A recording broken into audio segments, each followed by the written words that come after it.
बिस्मिल्लाहिर्रहमानिर्रहीम। अस्सलाम वालेकुम दोस्तों, दुनिया में बहुत से वाक़यात मौजूद हैं। कुछ कहानियाँ ऐसी हैं कि जो दिल को चुभ जाती हैं। नवीद भाई, ये एक ऐसी कहानी आज हम दोस्तों के साथ शेयर करने वाले हैं। बिल्कुल इसी तरह कि एक शख्स की बीवी का वाक़या है, बहुत ही अनमोल वाक़या। अगर मैं वाक़या आपको सुनाऊं तो काफ़ी टाइम गुजर जाएगा, तो चलते हैं अपनी वीडियो की तरफ दोस्तों।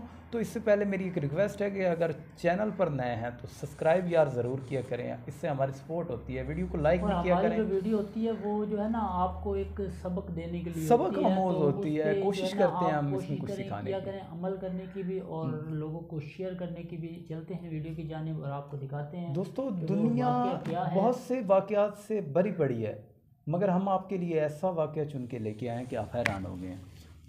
अस्सलामुअलैकुम नाजरीन। एक शख्स की बीवी की मौत का बड़ा ही दिलचस्प और सबक आमोज वाक़या आज हम बयान करेंगे कि जब उस औरत की मौत हुई तो तदफीन के वक्त एक सोने की अंगूठी उस औरत के हाथ में थी। जनाजे में से उस अंगूठी के लालच में एक लालची शख्स ने उस औरत की कब्र को खोद डाला, मगर कब्र खोदने के बाद उस शख्स ने कब्र के अंदर एक अजीबो गरीब मामला देखा। नाजरीन, उस शख्स ने कब्र में ऐसा क्या देखा कि उसकी हैरत और परेशानी की इंतहा न रही। जानते हैं आज की इस वीडियो में। नाजरीन, एक डॉक्टर साहब ने बताया कि उनके एक जानने वाले साथी की बीवी फौत हो गई, जिसके सारे बदन में बीमारी की वजह से वरम था। एक मोटी सोने की अंगूठी उस औरत ने पहनी हुई थी, जो मरने के बाद उतारी ना जा सकी। उस औरत के खावंद ने इजाजत दे दी कि अंगूठी के साथ ही इसको दफन कर दिया जाए। लिहाजा नहला धुला कर कफन पहनाने के बाद उसकी नमाज़े जनाजा अदा कर दी गई। शुरकाए जनाजा में एक शख्स ऐसा भी था कि उसकी नज़र उस औरत की अंगूठी पर थी। जब उस औरत को दफन कर दिया गया तो उस लालची आदमी ने अपने दिल में ठान लिया कि शाम होते ही कब्र खोदकर इस मुर्दा औरत की अंगूठी हासिल कर लूंगा। लिहाजा वो शाम होने का इंतजार करने लगा।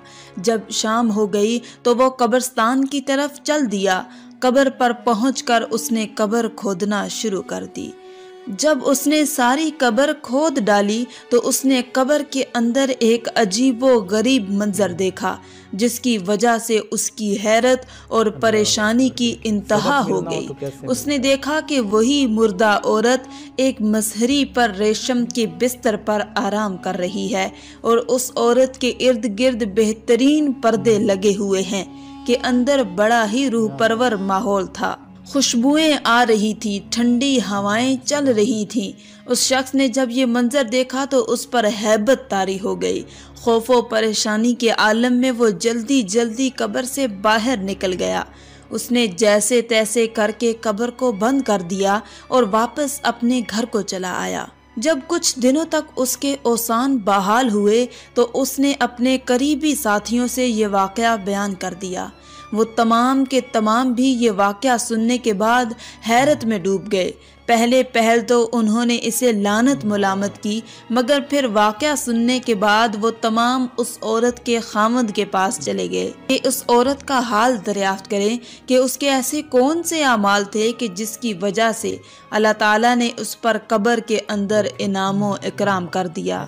लिहाजा जब उन्होंने उस औरत के खावंद से ये वाक़या बयान किया और अपने साथी की तरफ से माजरत की और उस औरत का हाल अहवाल मालूम किया, तो उसके शौहर ने बयान किया कि वो तमाम औरतों ही की तरह थी और मेरे ख्याल के मुताबिक वो नेक भी थी, लेकिन जो चीज़ मुझे उसकी ख़ास लगती थी वो ये है कि वो मेरे साथ 25 साल तक रही, मगर जहाँ तक मुझे याद है उसने मेरे साथ कभी किसी बात पर झगड़ा नहीं किया और मेरी अताअत व फरमा बरदारी ही करती रही।